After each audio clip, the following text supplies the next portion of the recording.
क्या आपने कभी सोचा है कि हर एक कदम जो हम जिंदगी में उठाते हैं वह हमारे लिए एक नया सफर की शुरुआत होता है। आज हम साथ में उस सफर की शुरुआत करेंगे जिसमें हर काम को ध्यान बनाओ और आगे बढ़ो का मंत्र हमें सही दिशा दिखाता है। इस मंत्र के पीछे छुपी ताकत है जो हमें हर एक कार्य में, हर एक लम्हे में नई दिशा देती है। जब हम अपने कामों को ध्यान से करते हैं तब हम अपने इरादों को साकार करते हैं, नई मंजिलों की तरफ बढ़ते हैं। आज हम सीखेंगे कैसे। ध्यान से काम करके हम अपने सपनों को हकीकत में बदल सकते हैं। कैसे हर कदम एक नए सफर की शुरुआत बन सकता है। तो चलिए आज हम इस मंत्र के साथ मिलकर नए सफर की शुरुआत करते हैं जिसमें हर कदम एक नई कहानी का आरंभ होगा। बहुत पहले की बात है, एक महान सम्राट अपने रोज के कामों से परेशान रहने लगता था। उसको हर काम में मन नहीं लगता था।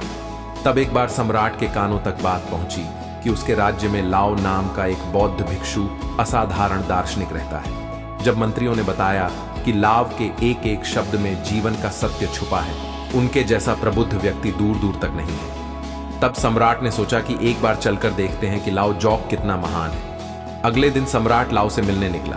लाओ पहाड़ के पास एक छोटे से कस्बे में रहते थे। रास्ता बहुत लंबा था। बीच रास्ते में पता किया तो लोगों ने भी लाव की तारीफ की। सम्राट ने सोचा कि सच में कोई बुद्धिमान, पढ़ा लिखा और प्रभावशाली व्यक्ति होगा। शाम को जब सम्राट लाओ जो कि झोंपड़ी के बाहर पहुंचा तो एक मजदूर छोटी सी बगिया में काम कर रहा था। शरीर पर मिट्टी लगी थी, पैरों में चप्पल नहीं थी। सम्राट ने पूछा, अरे बागवान महोदय लाओ, जो कहा है मैं उनसे मिलना चाहता हूं। बागवान ने कहा, श्रीमाना आप अंदर बैठिए, मैं अब भी लालू जी को बुलाता हूं। सम्राट अंदर बैठकर प्रतीक्षा करने लगा।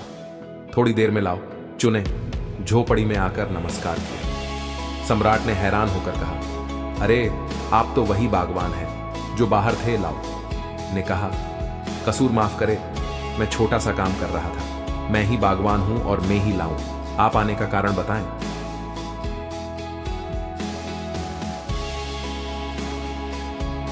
सम्राट ने कहा, मैंने सुना है कि आप जैसा असाधारण व्यक्ति राज्य में दूसरा नहीं है, तो मैं आपसे मिलने चला आया। मैं आपसे आत्मज्ञान पर उपदेश चाहता हूं, लेकिन मुझे माफ कीजिए। मैं देख रहा हूं कि आपके पास ना कोई किताब है, ना कोई सीधी, ना कोई कला के संकेत दिखते हैं, लेकिन फिर भी आप बहुत शांत दिख रहे हैं। क्या मुझे आप अपना सीक्रेट बता सकते हैं। लाओ ने कहा, सुबह का समय ठीक रहेगा। कल सूर्योदय होने से पहले आप मुझसे मिलिए। ये कहकर लाओ जू मौन हो गए। उस रात सम्राट को नींद नहीं आई। उसे कौतूहल था कि लाओ मुझे क्या बताने वाले। अगले दिन सम्राट पहुंचे तो लाओ जो बगीचे में खड़े थे। लालू ने कहा, सम्राट यहां आइए और इस जग से पौधे पर धीरे धीरे पानी डालो। ऐसा करते करते इन 15 पौधों पर पानी डालना, लेकिन पानी डालते समय तुम कुछ और मत करना, न कुछ और सोचना। अपना ध्यान पानी और पौधे पर बनाए रखना। अगर कोई आए तो रुक जाना और दोबारा पहले पौधे से पानी डालना।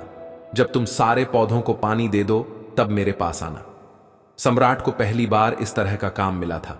सम्राट ने बड़े ध्यान से पहले पौधे में पानी डाला, फिर दूसरे पौधे में पानी डाला, फिर तीसरे पौधे पर जा ही रहा था कि वह महल के बगीचे के बारे में सोचने लगा। सम्राट बुद्धिमान था। उसे पता था कि लाओ जूस की परीक्षा ले रहे हैं। अगर वह चीटिंग करेगा तो पकड़ा जाएगा। इसलिए सम्राट दोबारा पहले पौधे पर पानी डाल ले गया। इस बार वह दूसरे पौधे तक पहुंचा ही था कि पानी डालते डालते वह नदी के बारे में सोचने लगा। सम्राट परेशान होकर दोबारा पहले पौधे के पास पहुंचा। सम्राट जितनी कोशिश करता उतना व्याकुल हो जाता और खुद को किसी न किसी विचार में फंसा हुआ पाता। आखिर शाम हो गई, लेकिन सम्राट आखिरी पौधे तक पहुंच नहीं सका। जब सम्राट थक कर बैठ गया तब लाओ ने कहा, सम्राट मैं तुम्हारी ईमानदारी से बहुत खुश हूं। इसलिए सुनो, जब मन विचारों से खाली होता है तब उसमें मन का असली स्वरूप यानी साइलेंट अवेनेंस प्रकट होती है।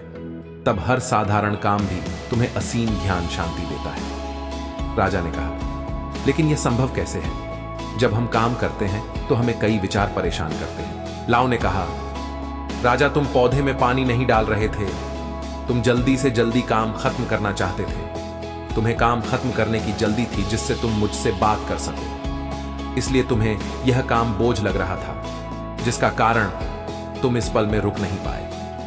अगर तुम इस फल की कीमत समझकर केवल पौधे और पानी पर ध्यान देते तो तुम्हें कोई विचार परेशान नहीं करते। राजा ने कहा, यह सब तो मैं समझ रहा हूं, लेकिन इस पल में रहना बहुत कठिन है। क्या मुझे इसके लिए अकेले रहकर तपस्या करनी पड़ेगी? लवटू कहते हैं कि शांत मन तो पहले से ही मौजूद है, इसके लिए कहीं जंगल जाने की जरूरत नहीं है। सबसे पहले अपनी सांस पर ध्यान देना सीखो, तब आपको पता चलेगा कि शांति तो सांस के साथ ही बनी हुई है। उसके बाद काम करते करते सांस पर ध्यान बनाए रखो।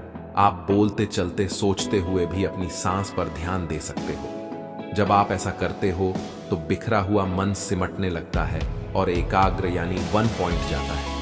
1 पॉइंट माइंड से जब कोई काम किया जाता है तो उस मन में केवल वही काम रिफ्लेक्ट होता है और कोई विचार उत्पन्न नहीं होता। जब ऐसा होता है तो कर्ता और कर्म एक हो जाता है और साइलेंट अवेयरनेस जो पहले से बनी हुई थी वह प्रकट हो जाती है। तुम इसे आत्मज्ञान, आनंद प्रेजेंट मूवमेंट, इसे जो चाहे नाम दो, यह आसानी से प्राप्त हो जाती है। लाओ जो कहते हैं, जो मन मुश्किल को रजिस्टर नहीं करता, जो मन परेशानी से भागता नहीं है, केवल सचेत रहता है, वह मन हर परेशानी को पार कर जाता है। दोस्तों, कभी काम को बोझ मानकर जल्दी जल्दी खत्म करने की कोशिश मत करो, क्योंकि इससे तनाव पैदा होता है। आप यहां नहीं बल्कि कहीं और होना चाहते हो।